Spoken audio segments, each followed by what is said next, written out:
नमो तस्स भगवतो अरहतो सम्मा सम्बुद्धस्स। बुद्ध और उनका धम्म बाबा साहेब डॉक्टर अम्बेडकर द्वारा रचित कालजयी पुस्तकों के इस रचना संसार में आपका स्वागत है। आप जानते हैं कि इस समय हम लोग बाबा साहेब डॉक्टर अम्बेडकर द्वारा मूल रूप से अंग्रेजी में रचित ग्रंथ बुद्ध एंड हिज धम्म, इसका ये हिंदी अनुवाद आप तक पहुंचा रहे हैं। ये हिंदी अनुवाद भदंत डॉक्टर आनंद कौशल्यायन जी का है। आइए इस कड़ी में आगे बढ़ते हैं, आपको पिछली कड़ी से जोड़ते हुए। पिछली कड़ी में हमने देखा कि महाप्रजापति गौतमी अपने केश वपन कर और काषाय वस्त्र धारण कर तथागत के मना करने के बावजूद तथागत के सामने उपस्थित हो गई है और वो कहने लगी कि हमें भिक्षु संघ में प्रविष्ट करें और ऐसी अनुज्ञा आप दें। और तथागत ये इस प्रार्थना को बार बार नकार रहे हैं, अस्वीकार कर रहे हैं। ऐसे में आनंद ने महाप्रजापति गौतमी को देखा। वो कुटागार के बिल्कुल दरवाजे पर खड़ी थी और उन्होंने महाप्रजापति से प्रश्न किया, तू यहां इस प्रकार बरामदे में बाहर क्यों खड़ी है? अब तक आनंद को यह बात पता ही नहीं थी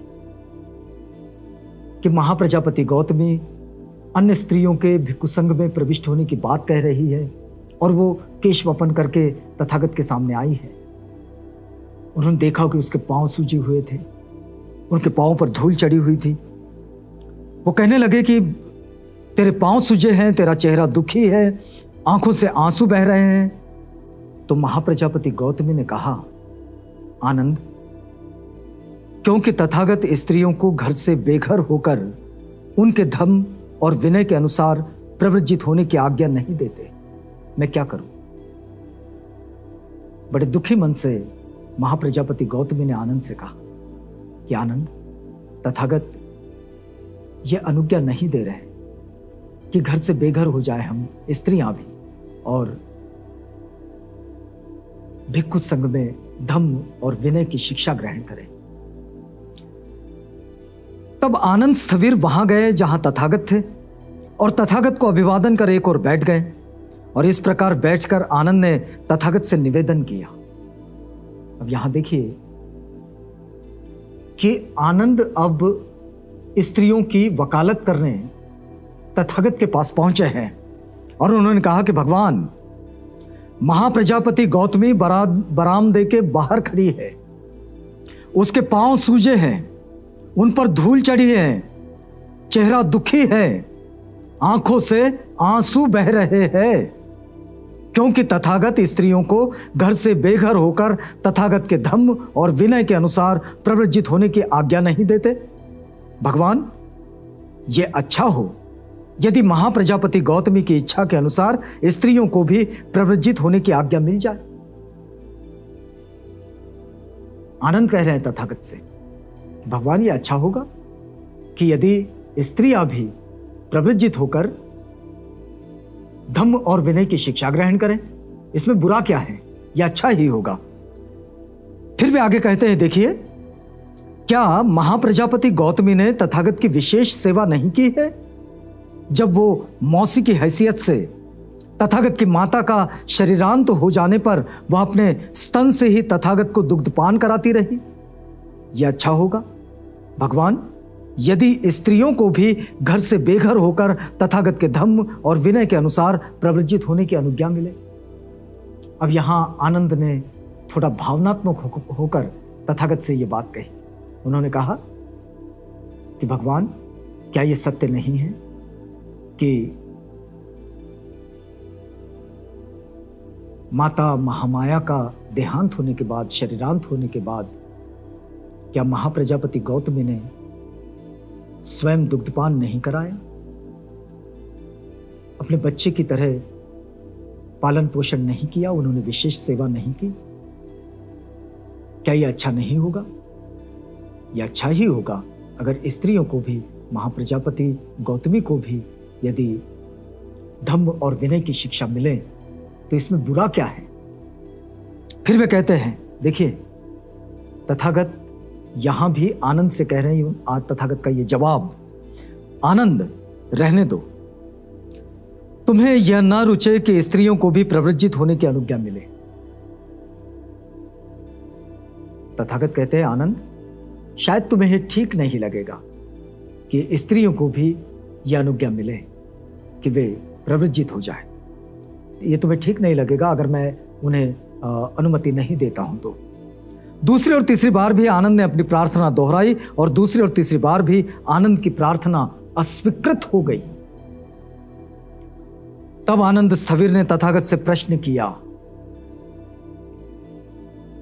आनंद ने यह अनुज्ञा तथागत से पहले ही मांग ली थी कि वे तथागत से प्रश्न भी करेंगे, उनकी जिज्ञासाओं को भी शांत करवाएंगे, और उन्होंने ये भी जरूर कहा था जब उन्होंने इस बात को मान लिया था कि वे तथागत के सेवक के रूप में, निजी सेवक के रूप में उनके साथ रहेंगे, तब आनंद ने तथागत से ये भी कहा था कि भगवान, यदि मेरी अनुपस्थिति में अगर आप किसी से कुछ कहें, अगर आप किसी को कोई प्रवचन दें, अगर आप किसी को कोई धर्मोपदेश दें और अगर मैं वहां उपस्थित नहीं रहूं, तो वो प्रवचन, वो धर्मोपदेश आप मुझे दोबारा फिर विहार में आकर देंगे, जैसा का वैसा। अब यहां आनंद प्रश्न कर रहे हैं तथागत से, और प्रश्न देखिए, आपके स्त्रियों को प्रव्रजित न होने देने का क्या कारण हो सकता है, कृपया बताएं।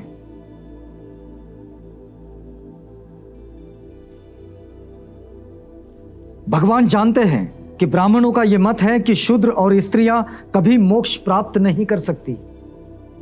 यह मान्यताओं का प्रश्न है, उस वक्त की सामाजिक व्यवस्था का प्रश्न है कि जिसमें शूद्रों के लिए और स्त्रियों के लिए कोई स्थान नहीं है। बराबरी वाली तो बात है ही नहीं, उनका स्थान ये सबसे निचला है। क्या तथागत भी ऐसा मानते हैं?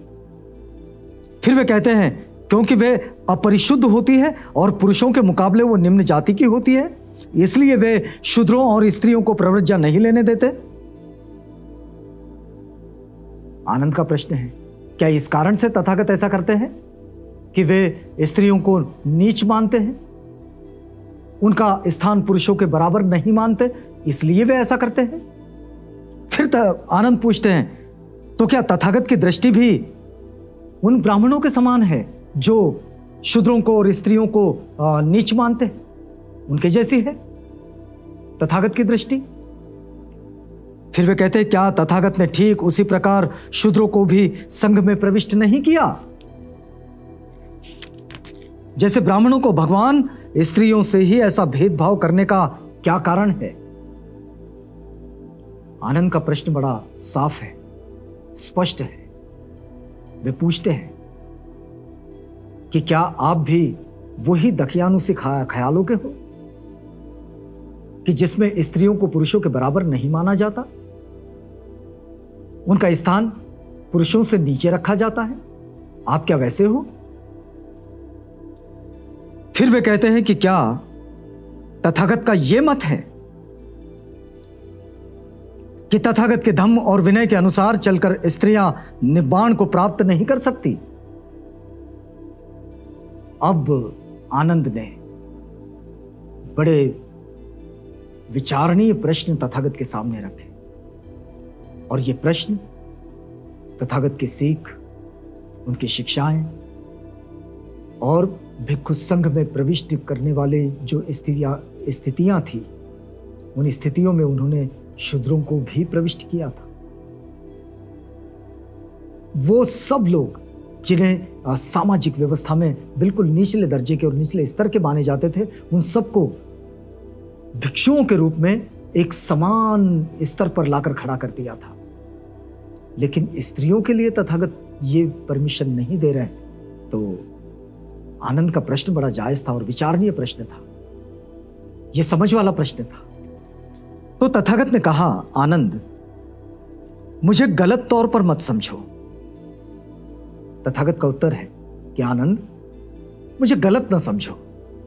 मेरा मत है कि पुरुषों की तरह स्त्रियां भी निब्बाण को प्राप्त कर सकती है। अब आनंद के एक प्रश्न का तो उत्तर उन्होंने दे दिया कि स्त्रियां भी पुरुषों के बराबर निब्बाण को प्राप्त कर सकती है। अब अगर निब्बाण ये हमारे जीवन का सर्वश्रेष्ठ गंतव्य है तो फिर अब इसमें कोई बात रही ही नहीं। इसका मतलब पुरुष और स्त्रियां दोनों एक बराबर है और इस बात को तथागत बुद्ध स्वीकार करते हैं। फिर देखिए, फिर वे कहते हैं, आनंद मुझे गलत मत समझो, मैं पुरुषों को स्त्रियों की अपेक्षा किसी भी तरह विशेष नहीं मानता। दूसरे सवाल का जवाब भी दे दिया तथागत ने कि पुरुषों को स्त्रियों से कोई विशेष नहीं मानता मैं, दोनों एक से ही है। लैंगिक भेद हो सकता है लेकिन दोनों एक से ही है। महाप्रजापति गौतमी की प्रार्थना को जो मैंने स्वीकार नहीं किया वह स्त्रियों को पुरुषों की अपेक्षा है समझने के कारण नहीं बल्कि व्यावहारिक कारणों से ही।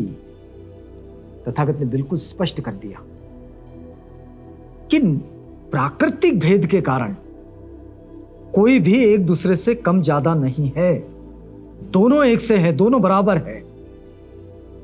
तथागत ने यह भी स्पष्ट कर दिए कि वे स्त्रियों को पुरुषों की तुलना में है नहीं समझते हैं, कमजोर नहीं समझते हैं। तो फिर क्या कारण है? तो तथागत कहते हैं कुछ व्यावहारिक कारणों से मैंने स्त्रियों को संघ में आने के लिए अनुज्ञा नहीं दी। फिर कहते हैं, भगवान मैं बड़ा प्रसन्न हूं कि तथागत ने मुझ पर यह यथार्थ कारण प्रकट किया। आनंद ने कहा कि भगवान मैं बड़ा खुश हूं, मुझे हर्ष हुआ कि तथागत ने बड़े स्पष्ट रूप से यह जो व्यावहारिक कारण है और जो यथार्थ है, जो वास्तविकता है, उस वास्तविकता को मेरे समक्ष तथागत ने स्पष्ट कर दिए। फिर वे कहते हैं, लेकिन तथागत, लेकिन भगवान, क्या व्यावहारिक कारणों से महाप्रजापति गौतमी की प्रार्थना सर्वतः अस्वीकृत होनी चाहिए? सिर्फ व्यावहारिक कारणों से? व्यावहारिक कारणों का क्या मतलब है? क्या व्यावहारिक कारणों से ऐसा होना चाहिए कि महाप्रजापति गौतमी और उनके साथ आने वाली जो अन्य स्त्रियां हैं उन स्त्रियों को इस अमृत पान से दूर रखा जाए, उनको निब्बाण के पास न पहुंचाया जाए? क्या ऐसा करना ठीक है? क्या ऐसा करने से लोग धम्म की निंदा नहीं करेंगे? आनंद कहते हैं, आनंद पूछते हैं कि क्या ऐसा करने से लोग धम्म की निंदा नहीं करेंगे, धम्म निंदा का प्राप्त पात्र नहीं होगा कि व्यावहारिक कारणों से स्त्रियों को धम्म और विनय की शिक्षा नहीं मिली? क्या लोग ऐसा नहीं कहेंगे कि तथागत के धम्म विनय में पुरुषों की अपेक्षा स्त्रियों को कमजोर माना जाता है? ऐसा नहीं कहेंगे लोग?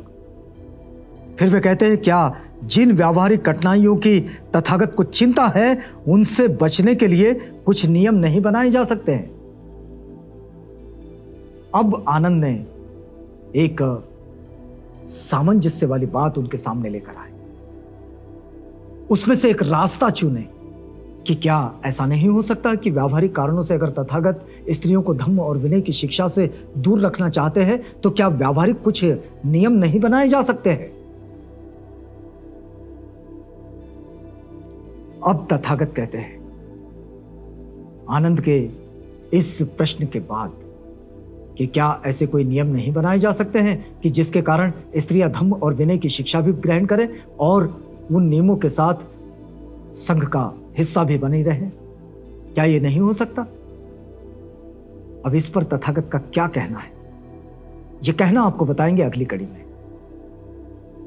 यह वक्त पूरा होता है, यहां हमें रुकना होगा। रुकते हैं इस वादे के साथ कि अगली कड़ी में आपसे पुनः मुलाकात होगी और इस पठन पाठन की प्रक्रिया में हम आगे बढ़ेंगे।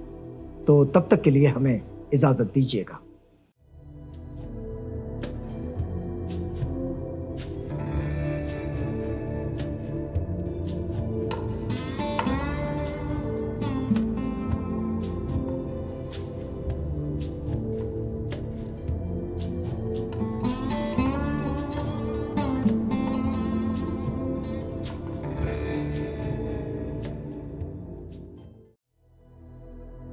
बुद्ध और उनका धम्म।